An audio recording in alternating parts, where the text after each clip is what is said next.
Baik, Assalamualaikum warahmatullahi wabarakatuh. Kami dari kelompok pertemuan 10 akan mempresentasikan hasil diskusi kelompok kami mengenai pengeluaran pemerintah. Baik, sebelumnya perkenalkan anggota kelompok kami.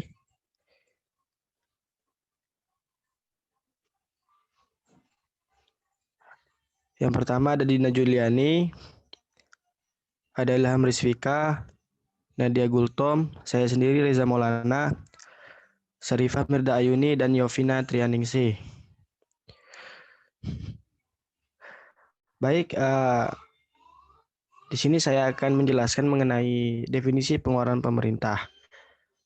Pengeluaran pemerintah adalah bagian dari kebijakan fiskal yang disampaikan Sadono Sukirno pada tahun 2000, yaitu suatu tindakan pemerintah untuk mengatur jalannya perekonomian dengan cara menentukan besarnya penerimaan dan pengeluaran pemerintah setiap tahunnya, yang tercermin dalam dokumen anggaran pendapatan belanja negara (APBN) untuk nasional dan anggaran pendapatan belanja daerah (APBD) untuk daerah atau regional. Selanjutnya. Baiklah, di sini saya akan menjelaskan tentang dasar hukum pengeluaran pemerintah. Dasar hukum pengeluaran pemerintah yaitu Undang-Undang Dasar 1945, Undang-Undang Nomor 17 Tahun 2003 tentang Keuangan Negara, Undang-Undang Nomor 15 Tahun 2004 tentang pemeriksaan dan pengelolaan dan tanggung jawab keuangan negara, serta Peraturan Pemerintah Republik Indonesia Nomor 45 Tahun 2013 dengan tata cara pelaksanaan anggaran, pendapatan, dan belanja negara. Baiklah, di sini saya akan menjelaskan tentang jenis-jenis pengeluaran daerah. Nah, pemerintahan sendiri itu mempunyai kewajiban untuk melaksanakan pengelolaan atas APBN untuk mengeluarkan dan membelanjakan baik untuk pusat maupun daerah. Nah, di pengeluaran negara atau belanja negara dalam APBN tersendiri terbagi menjadi dua bagian. Yang pertama itu ada belanja pemerintah pusat dan transfer daerah. Nah, belanja pemerintahan pusat sendiri adalah belanja pemerintah yang dilakukan oleh pusat dalam hal kepemerintahan. Nah, di dalam belanja pemerintah pusat sendiri terbagi menjadi tiga jenis. Yang pertama itu berdasarkan organisasi, berdasarkan fungsi, dan berdasarkan jenis. Sedikit saya jelaskan maksud dari tiga jenis belanja pemerintahan pusat. Yang pertama itu berdasarkan organisasi. Dalam hal ini, belanja pusat sendiri dialokasikan untuk membiayai kementerian lembaga negara, contohnya belanja Kementerian Dalam Negeri, belanja DPR, dan belanja Kejaksaan Agung. Yang kedua itu berdasarkan fungsi. Di sini belanja pemerintah pusat dikategorikan dalam fungsi pelayanan umum, fungsi pertahanan, fungsi ketertiban keamanan, dan fungsi ekonomi. Yang ketiga itu berdasarkan jenis. Belanja pusat dikategorikan menjadi beberapa bagian seperti belanja pegawai, hibah, bantuan sosial, dan pembayaran bunga. Nah, yang kedua itu transfer daerah. Nah, transfer daerah itu merupakan belanja pemerintah daerah yang diberikan kepada semua daerah sebagai upaya desentralisasi fiskal dalam bentuk dana. Tujuan dari transfer ke daerah untuk memeratakan dana yang ada untuk setiap daerah agar negara tersebut maju dan lebih berkembang. Nah, selanjutnya itu di dalam transfer ke daerah ini mempunyai tiga jenis. Yang pertama itu dana perimbangan. Dana perimbangan ini adalah dana yang diberikan oleh pemerintah pusat menjadi tiga bagian, yaitu dana bagi hasil atau DBH, dana alokasi umum atau DAU, dan dana alokasi khusus atau DAK. Yang kedua itu dana otonom khusus. Dana otonom khusus ini merupakan dana yang dialokasikan oleh pemerintah pusat. Yang ketiga itu ada dana penyesuaian. Ini adalah dana lain yang diberikan oleh pemerintah sebagai penyesuaian di kemudian hari dalam rangka melaksanakan kebijakan tertentu. Selanjutnya itu tujuan pengeluaran pemerintah. Nah, tujuan dari pengeluaran pemerintah yang dikeluarkan oleh pemerintah untuk memakmurkan dan keamanan dalam masyarakat. Semakin banyak kegiatan yang dilakukan pemerintah, maka pengeluaran negara akan semakin besar. Nah, slide selanjutnya akan dijelaskan oleh teman saya.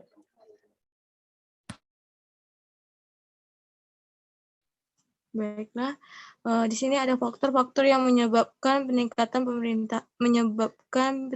pemerintahan.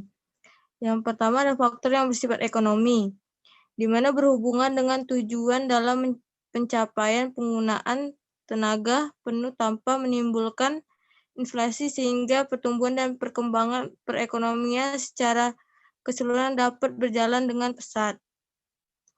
Apabila dana yang ada tidak mencakup, maka salah satu caranya adalah dengan melakukan peminjaman dari masyarakat, badan-badan keuangan dari dalam maupun dari luar, ataupun dengan mencetak uang baru.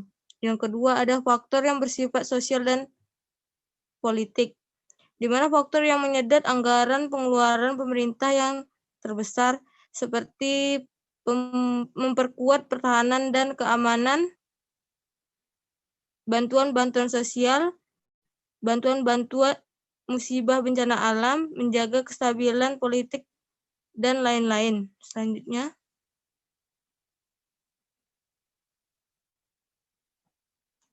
dokumen terkait pengeluaran pemerintah. Pertama ada daftar isian pelaksanaan anggaran, DIPA. Adalah dokumen pelaksanaan anggaran yang disusun oleh penggunaan anggaran atau kuasa pengguna anggaran. Yang kedua ada dokumen terkait keputusan kepegawaian. Misalnya surat keputusan pengangkatan atau pemberhentian sebagai calon pegawai negeri. Yang kedua ada surat keputusan kenaikan atau penurunan pangkat. Yang ketiga ada surat keputusan kenaikan atau penurunan gaji berkala. Yang ketiga ada daftar pembayaran. Misalnya itu daftar pembayaran gaji. Yang kedua daftar pembayaran perhitungan lembur. Dan ketiga daftar pembayaran honorer. Yang keempat ada surat tagihan penggunaan daya dan jasa. Misalnya itu PLN. Yang kedua ada perusahaan daerah air minum, DEPDAM. Dan ketiga PT Telkom. Yang kelima dokumen terkait pembayaran pegadaian tanah. Yang keenam dokumen terkait perjalanan dinas. Misalnya surat keputusan. Yang kedua surat tugas atau surat perjalanan dinas. Yang ketiga, daftar penerimaan pembayaran. Selanjutnya akan dibacakan oleh teman saya. Terima kasih.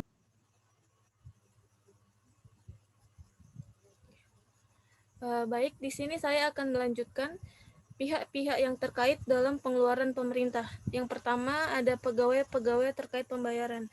Di sini pegawai-pegawai terkait pembayaran ialah pegawai yang terkait dalam pembayaran belanja pegawai, belanja honorer, dan belanja perjalanan dinas. Kemudian yang kedua ada penyedia barang atau jasa. Penyedia barang atau jasa adalah suatu badan usaha atau orang perseorangan yang menyediakan barang atau jasa terkait urusan pengeluaran pemerintah. Kemudian yang ketiga yaitu kuasa pengguna anggaran atau KPA. Kuasa pengguna anggaran adalah pejabat yang memperoleh kuasa dari pengguna anggaran untuk melaksanakan sebagian kewenangan dan tanggung jawab pengguna anggaran pada Kementerian Negara atau lembaga yang bersangkutan. Yang keempat, pejabat pembuat komitmen atau PPK adalah pejabat yang melaksanakan kewenangan pengguna anggaran untuk mengambil keputusan yang akan mengakibatkan pengeluaran atas beban APBN. Yang kelima yaitu pejabat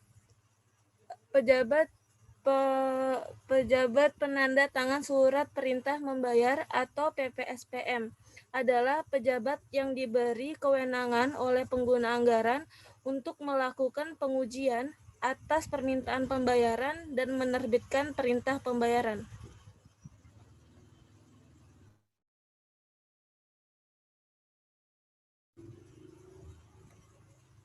Yang keenam, ada bendahara pengeluaran atau BP adalah orang yang ditunjuk untuk menerima, menyimpan, membayarkan, mentata usahakan, dan mempertanggungjawabkan uang yang digunakan untuk keperluan belanja negara. Yang ketujuh, ada bendahara pengeluaran pembantu atau BPP adalah orang yang ditunjuk untuk membantu bendahara pengeluaran.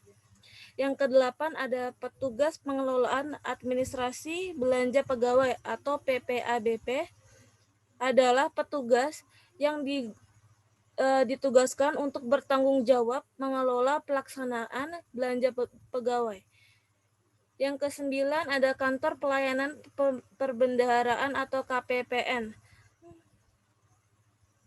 Merupakan kuasa BUN di daerah yang berwenang menerbitkan SP2D dalam rangka pembayaran tagihan kepada negara.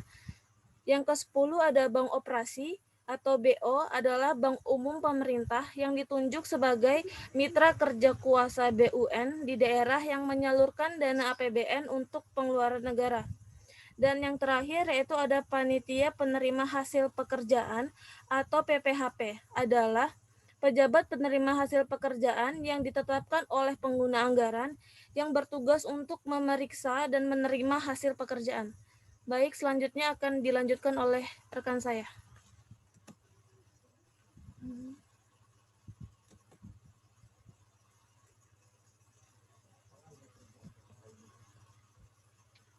Selanjutnya ada mekanisme pengeluaran pemerintah yang meliputi hal-hal sebagai berikut. Pertama, pembuatan komitmen pelaksanaan. Yang pertama, pembuatan komitmen pelaksanaan dan penggunaan anggaran pada DIPA yang mengakibatkan pengeluaran negara dilakukan melalui pembuatan komitmen. Kedua, pencatatan komitmen oleh PPK dan KPPN, perjanjian atau kontrak yang pembayarannya akan dilakukan melalui SPM LS. PPK mencatatkan perjanjian kontrak yang telah ditandatangani ke dalam suatu sistem yang disediakan oleh Direktorat Jenderal Perbendaharaan. Dan yang terakhir, pengajuan tagihan penerima hak mengajukan tagihan kepada negara atas komitmen berdasarkan bukti yang sah untuk memperoleh pembayaran. Atas dasar tagihan, PPK melakukan pengujian.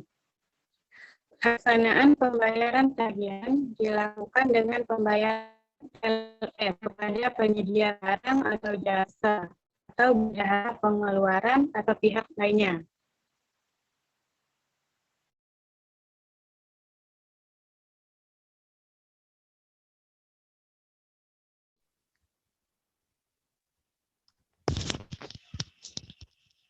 Baik, terima kasih. Mungkin itu saja yang dapat kelompok kami sampaikan hasil diskusi. Saya selaku moderator mewakili teman-teman. Apabila ada kesalahan, mohon maaf. Saya akhiri. Wabillahi taufiq wal hidayah. Wassalamualaikum warahmatullahi wabarakatuh.